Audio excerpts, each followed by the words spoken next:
Bonjour et bienvenue dans Business Models, l'émission de Télésud qui vous donne envie d'entreprendre, en tout cas on l'espère. Alors si vous êtes impatient de vous faire vacciner, vous savez qu'il faut respecter une certaine chaîne du froid et c'est tout l'enjeu de cette émission.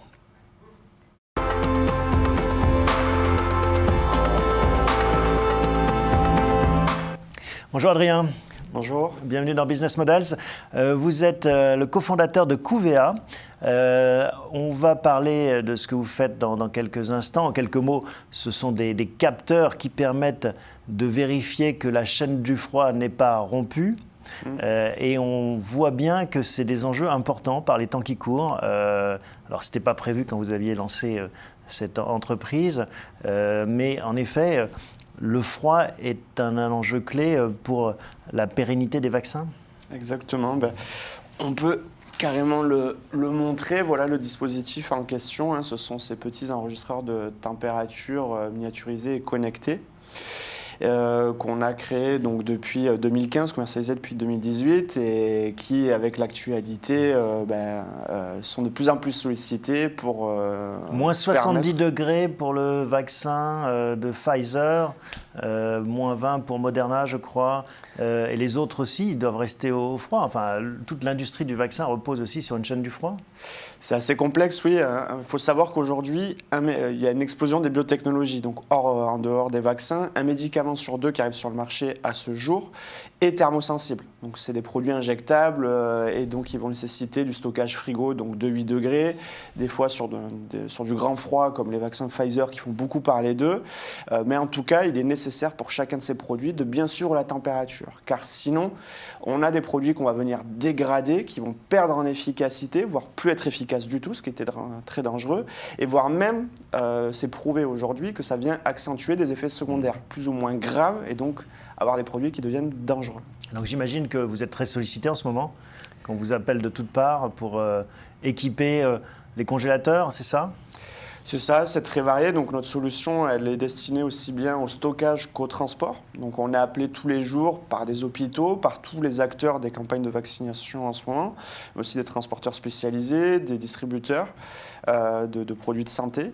Et en ce moment, ouais, c'est de nombreux appels chaque jour pour pouvoir équiper rapidement en plus. Vous avez arrivé à suivre ? Oui, le but d'une start-up, c'est de grossir rapidement. Donc, on a pu mais après, anticiper... il y a une limite physique. Il faut fabriquer ces boîtiers. Est-ce que vous arrivez à fournir ? Alors, c'est des bons problèmes qu'on a pu anticiper. Effectivement, on a senti, puisque déjà l'année dernière, on était très sollicité avec les tests PCR et tous les réactifs associés qui nécessitent de la température dirigée. Donc aujourd'hui, on a multiplié par 10 nos capacités de production, ce qui nous permet de livrer tous ces clients-là dès aujourd'hui. Ça fait combien de capacités de production donc, au total ? Nous, on est quand même une société qui est récente, on commercialise depuis un peu plus de 2 ans. On est passé sur des moyens de production de plusieurs milliers à plusieurs dizaines de milliers. D'accord. Pour vous donner un ordre de grandeur. Et on s'attend même à encore... Par quoi ? Par an ? Par production.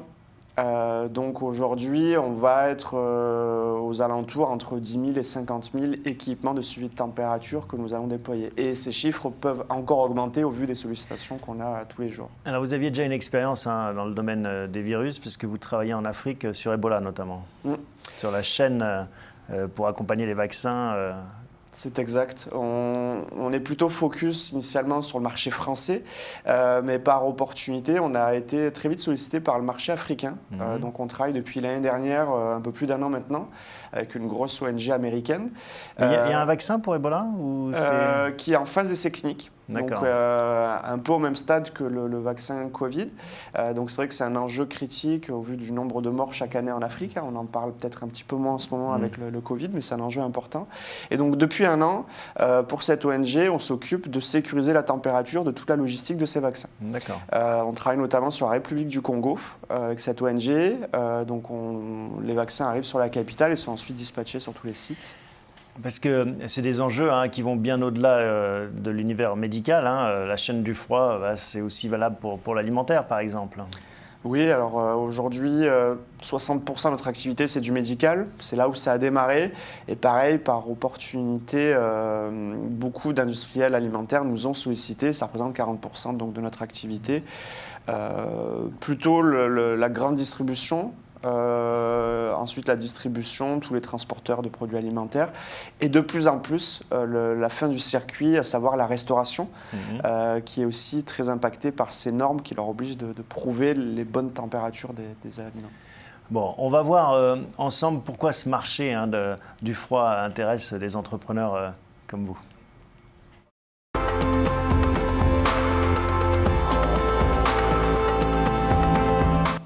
Est-ce qu'il y a de plus en plus de besoins en termes de respect de chaîne du froid ? Oui, clairement, ça a été d'ailleurs la genèse de notre entreprise en 2015, avec cette explosion des biotechnologies dont je parlais tout à l'heure, un médicament sur deux qui arrive sur le marché thermosensible, des pertes financières qui se chiffrent à 35 milliards de dollars chaque année dans le monde, c'est énorme, ne serait-ce que pour la santé, si on prend l'alimentaire, c'est bien plus important. On a donc la mondialisation, l'explosion des biotechnologies, des normes de plus en plus strictes, donc oui, on a un marché très porteur. Avec le Covid, on est en train de multiplier 2 années successives par 10 notre chiffre d'affaires, ce qui le porte en 2021 à environ 2 millions d'euros. D'accord. J'imagine que c'est un avenir radieux qui s'ouvre à vous, puisque ces besoins ne vont pas retomber du jour au lendemain. Non, on arrive un peu à l'intersection de deux mondes. L'IoT, on cherche à connecter, automatiser pour gagner en efficacité. Et ces normes et ces produits thermosensibles de plus en plus nombreux. Donc oui, on est en train de travailler, à apporter de plus en plus d'innovation, de technologie pour innover sur ce marché-là. Alors le mot-clé, c'est l'IoT. En effet, il y a de plus en plus d'entrepreneurs qui profitent de ces nouvelles technologies, de cette miniaturisation, de cette connectivité. J'imagine que la 5G va aussi vous apporter beaucoup. On l'attend avec impatience. D'une part, elle va apporter du très haut débit, mais il faut aussi savoir que sur la 5G est dédiée une bande pour les objets connectés, ce qui permettra de connecter des objets de plus en plus petits et partout dans le monde. Donc nous, ça va nous permettre de miniaturiser la technologie, de gagner en portée, en couverture. Donc elle vient d'être déployée. Il y a des tests qui sont menés et on espère pouvoir commercialiser de nouveaux systèmes sous peu. L'IoT, c'est l'Internet des objets, ces objets connectés au réseau qui permettent de faire remonter en temps réel des informations. Ça a été très à la mode il y a quelques années, puis on a l'impression que le soufflet est un peu retombé. Est-ce que vous l'observez ça, ou est-ce que vous dites non, c'est pas parce qu'on en parle moins que le marché n'existe plus ? Non, oui, il y a eu un buzz. L'IoT, c'est donc connecter les objets, mais on a voulu un peu connecter tout et n'importe quoi, du vêtement, la chaussure, ce qui peut avoir un intérêt, mais moindre. Mais dans le cas de l'industrie, c'est très très porteur, puisque derrière, connecter va par exemple pour un véhicule de transport de vaccins, éviter de se rendre compte à l'arrivée qu'on vient de perdre 100 000 euros de vaccins qu'il faut reproduire, et je vous laisse imaginer les impacts derrière. On vient aussi automatiser plein de tâches chronophages, lourdes, et éviter les sources d'erreurs. Donc dans l'industrie, il y a un très très gros avenir pour les objets connectés. Mais alors imaginons que je suis au volant de mon camion frigorifique et il y a un problème avec le congélateur derrière. Comment est-ce que je peux agir ? Qu'est-ce que je peux faire ? Alors on va créer un maillage avec différentes personnes qui sont contactées. Donc dans un premier lieu, le chauffeur va être alerté avec une alerte sonore pour pouvoir agir. Et en même temps, on va venir alerter la supervision, le responsable logistique, les responsables qualité, etc. Que si le chauffeur n'a pas lui-même refermer la porte, régler le groupe froid ou s'est arrêté pour une anomalie. Peut être une erreur humaine, c'est ça. Sa hiérarchie va l'appeler, va le contacter pour comprendre, essayer de trouver une solution avant qu'il soit trop tard. On a combien de temps pour agir en général quand il y a une rupture de chaîne du froid ? Ça dépend des produits. Sur des produits congelés, on a une inertie qui est plutôt importante sur des gros volumes. Par contre, sur les vaccins, on va parler d'études de stabilité, donc cette tolérance à pouvoir sortir de la chaîne du froid qui est plutôt mince parce qu'on a toujours peur et on ne connaît pas encore tout à fait les impacts d'un suivi de température. Donc on préfère être très prudent. Donc sur le médical, des fois, il ne faut pas dépasser 10-15 minutes. Donc c'est des fois le temps juste de décharger, de recharger un autre véhicule. Oui. Surtout sur des températures de moins 70, les chocs thermiques peuvent être violents. Oui. Quand vous ouvrez un frigo à moins 70 degrés, on le sent bien. Donc ça nécessite des moyens différents et d'être encore plus rigoureux, efficace dans toutes ces procédures. Pour rester sur l'Internet des objets, est-ce que vous trouvez qu'il y a un une demande donc, des industriels qui comprennent bien la proposition de valeur, mais un accompagnement de l'écosystème qui suit. Est-ce que, par exemple, la communauté des investisseurs continue à s'intéresser à ces sujets ? Oui, alors il y a deux communautés, je dirais. La première qui a été essentielle, nous, à notre développement, c'est tout l'écosystème, donc notre région, l'État, qui finance énormément des startups comme les nôtres. Et d'ailleurs, c'est un tiers de notre financement qui est issu de l'État ou de notre région. Et dans un second temps, on a donc, ce sont les investisseurs plutôt institutionnels. Et on a ensuite les investisseurs privés, qui bien évidemment, souvent interviennent plutôt dans un second temps pour l'accélération de notre société. Et d'ailleurs, on est en train de réaliser une levée de fonds pour cette année pour doubler nos effectifs, accélérer notre développement et suivre cette cadence. Et donc oui, ils sont très intéressés à ce monde de l'IoT et encore plus quand ça touche à des secteurs comme la santé où ils savent derrière l'opportunité de croissance qu'il y a derrière. Alors justement, on va parler de Couvea et de comment est-ce que vous développez cette entreprise.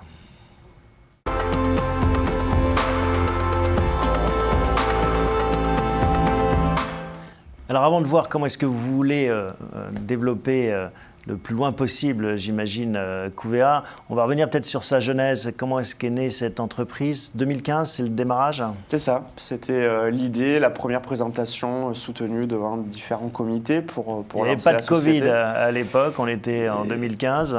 Il n'y avait pas de Covid, mais moi je suis donc un ingénieur, je travaillais dans un grand groupe de services en innovation et je travaillais beaucoup pour le médical. Et c'est à ce moment-là que j'ai vu que les biotechnologies explosaient et que je voyais de plus en plus d'espaces de stockage, des frigos type containers provisoires qui s'accumulaient les uns aux autres et que je leur demandais à quoi c'est dû et que je voyais ces capteurs de température, même des fois des feuilles de papier, parce qu'il faut savoir que des fois encore aujourd'hui c'est écrit sur des feuilles de papier, ces températures, et j'ai vu le potentiel de pouvoir venir fiabiliser, automatiser toutes ces opérations. Oui, étant donné la valeur des marchandises stockées dans ces containers, en effet il y avait une vraie opportunité. C'est comme ça que vous avez eu le déclic. Oui, pour la petite anecdote, c'est vrai que je travaillais pour un laboratoire qui m'avait dit que quelques semaines auparavant, ils avaient eu un transporteur qui s'était arrêté sur une aire de repos par -5 et qui avait coupé sa régulation. Et donc tous les produits avaient gelé, alors qu'ils ne devaient pas aller en dessous de 2 degrés. Et ça avait été une perte financière de presque 150 ou 200 000 euros. Et on m'avait dit, ça c'était pas forcément la plus importante, que ça pouvait se chiffrer à des millions d'euros. Et donc en creusant sur la technologie, c'est là qu'on a vu effectivement qu'on avait quelque chose à faire pour éviter que ça se reproduise à l'avenir. Donc là c'est l'effet Eureka, vous dites tiens il y a une belle opportunité de marché, il faut qu'on propose quelque chose. Et après comment est-ce qu'on passe de l'idée à la réalisation et au produit ? C'était un peu un rêve de gosse. Moi, il faut savoir que depuis toujours, j'ai voulu créer ma start-up. Mais après, il faut toujours être un peu patient pour avoir cette maturité qui s'installe. Je réfléchissais à différents projets. Et à ce moment-là, j'ai eu cette problématique qui a été exposée à moi. Donc, la logique a été inévitable. De suite, je me suis engagé dans le projet, associé avec des premières personnes, des laboratoires. Et c'est parti de là, de 2015 jusqu'à 2018, la commercialisation. Mais il a fallu mettre au point le produit. Ça, vous vous êtes entouré de spécialistes. Comment vous avez fait ? Alors moi, je suis ingénieur en électronique. Ça aide pour concevoir les systèmes dans l'IoT. Je me suis associé avec une personne, Yoann Caboni, donc le deuxième cofondateur, qui lui a toute la compétence informatique pour toute l'application de supervision. Donc on avait toutes les compétences internes, mais bien évidemment, on a dû s'associer avec des laboratoires partenaires spécialisés dans la radiofréquence, dans la conception de dispositifs électroniques, sur l'IoT, etc. Et c'est après ces 3 années d'R&D qu'on a pu aboutir à une solution brevetée aujourd'hui sur 3 brevets et qui est maintenant robuste et qui fait aussi sa place grâce à la performance du système qu'on propose. Vous nous remontrez les boîtiers s'il vous plaît et pour nous expliquer un peu comment ça marche ces 2 boîtiers. Donc effectivement, il y a le capteur d'une part, ça on le met dans le frigo, dans le congélateur. C'est ça. On a donc 2 dispositifs, ce qu'on appelle nous notre K-Tag, donc c'est le dispositif d'enregistrement de température qu'on vient placer dans le contenant. Donc c'est un thermomètre ? Un thermomètre connecté, on peut le dire comme ça, donc il intègre une batterie et peut durer plusieurs années. Ça marche comment, avec du mercure ou c'est comment est-ce que vous captez la température ? Non, c'est un dispositif complètement numérique, donc la température est captée par ce dispositif électronique.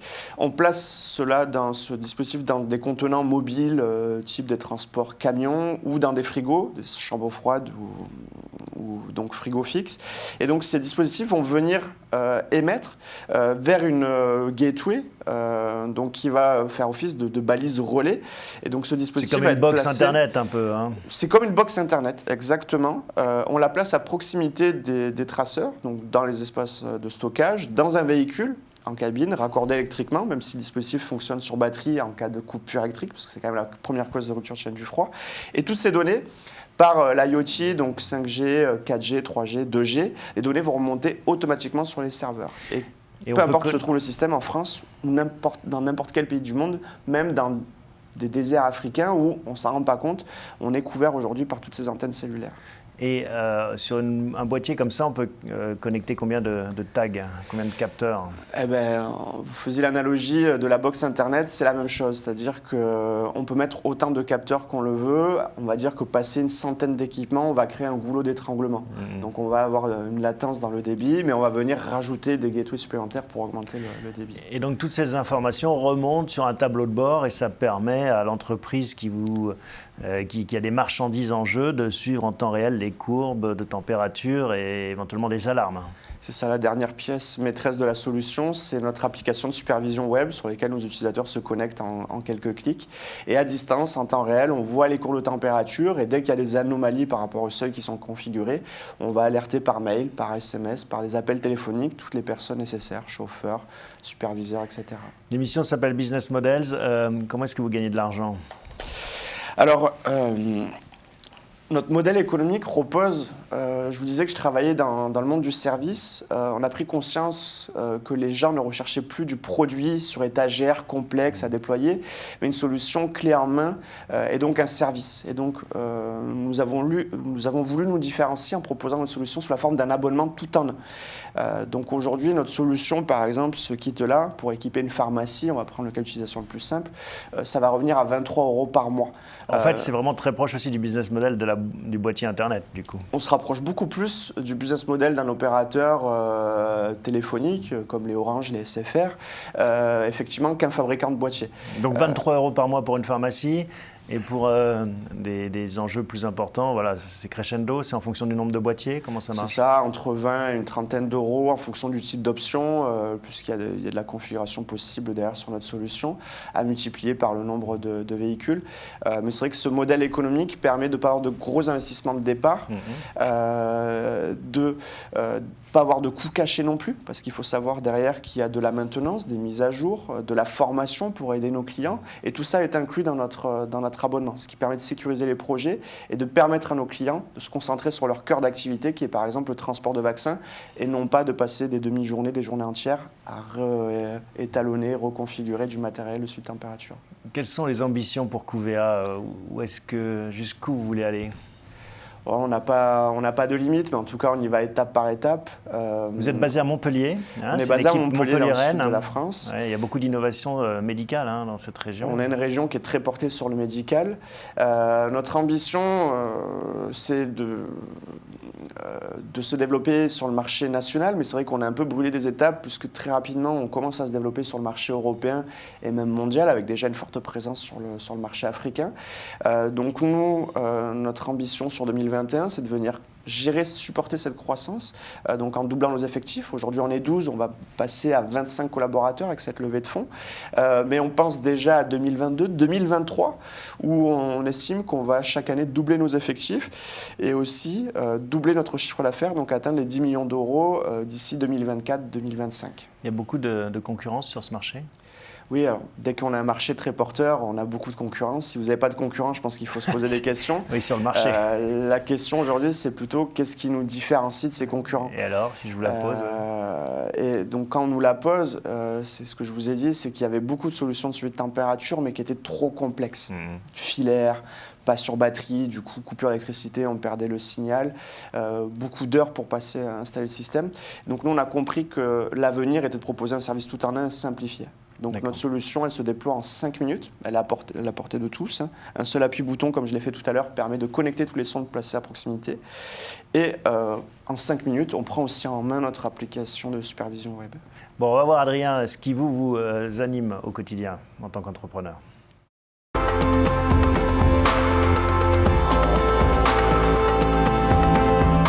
Alors vous le disiez, c'est un rêve de gosse finalement d'avoir sa start-up, de se lancer dans cette aventure.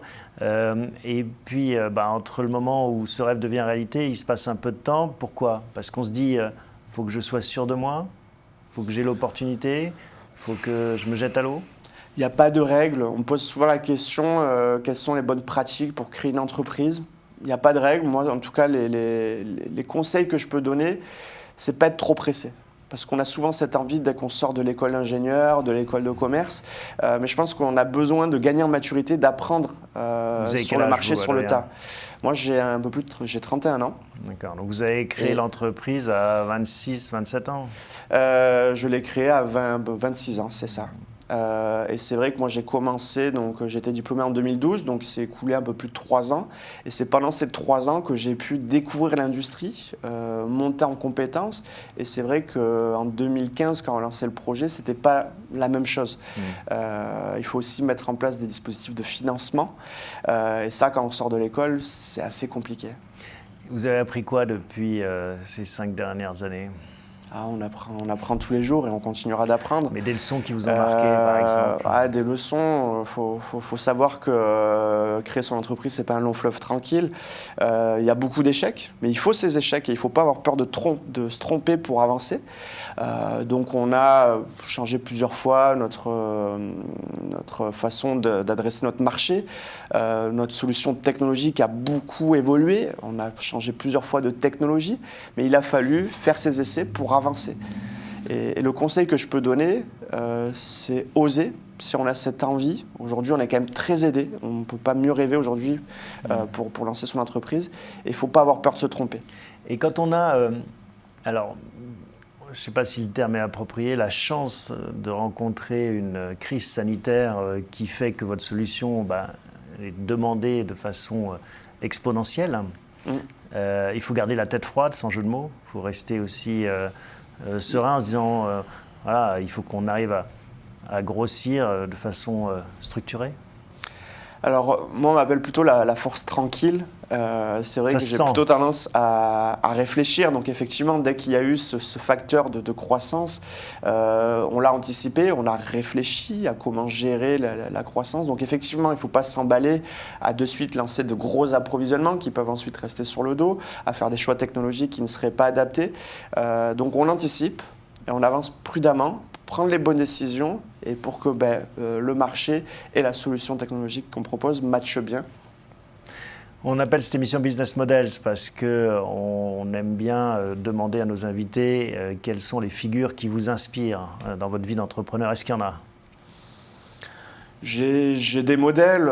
Moi, c'est vrai que le plus important, le plus connu, Elon Musk, qui a connu des échecs. Tous les ingénieurs. Qui fait rêver tous les ingénieurs et qui, lui, le dit, a connu des échecs avant d'arriver à être le premier entrepreneur du monde entier. Moi, ce qui me fascine chez lui, c'est qu'il n'a pas de limite. Et c'est ça le rêve d'un entrepreneur, c'est toujours d'aller plus loin et quand on a déjà fait quelque chose, c'est de penser à la version d'après. Et c'est vrai que ça m'inspire beaucoup au quotidien. C'est-à-dire que vous avez déjà en toile de fond les prochaines étapes? Moi, je suis un éternel insatisfait, donc c'est vrai que cette année et l'année dernière, on a gagné de gros projets qui ont été une grande satisfaction pour l'entreprise, mais on ne s'est pas reposé sur nos acquis et on pense déjà à demain, à après, l'international, les nouvelles solutions de demain. Et d'autres figures qui vous inspirent ou Elon Musk, c'est le seul?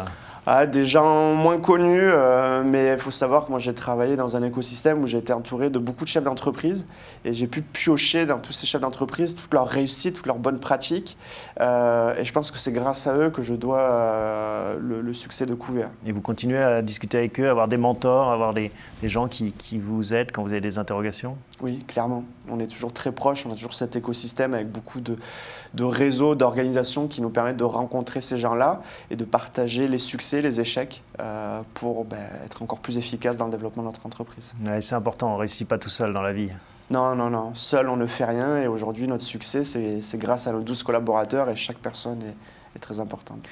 Et en tant qu'entrepreneur, c'est quoi votre rêve? C'est-à-dire... Où est-ce que vous voulez emmener Couvea? Comme je vous l'ai dit, m'avez il n'y a le pas plus haut de possible, limite, mais mais, on se fixe des jalons. C'est vrai que nous, on a un carnet de commandes qui nous a permis de dépasser le 1 million d'euros, ce qui est déjà une très bonne chose pour une entreprise qui commercialise sa solution depuis à peine plus de 2 ans. Donc on pense déjà aux 10 millions d'euros, à négocier de gros contrats à l'international, de gros référencements. Donc sur les 3 prochaines années, notre objectif est là. Et après, le but final, c'est vrai que c'est de viser une entreprise avec une valorisation à plusieurs centaines de millions d'euros, voire le milliard. Il y a peu d'entreprises en France qui arrivent, mais il y en a qui arrivent. Et ça serait de pouvoir en faire partie. Et si un industriel vient taper à votre porte pour vous racheter demain, vous êtes vendeur ou c'est trop tôt ? On pense toujours un peu à cette question-là, mais c'est trop tôt pour se le dire. En tout cas, moi, mon objectif est plutôt d'amener QVA le plus loin possible, quitte plutôt à racheter des entreprises pour nous faire de la croissance derrière. Et en faire une licorne. Bravo pour cette ambition. Merci Adrien d'avoir partagé avec nous cette aventure de QVA. Merci à vous tous de votre fidélité. On se retrouve la semaine prochaine sur Télé Sud pour un nouvel épisode de Business Models.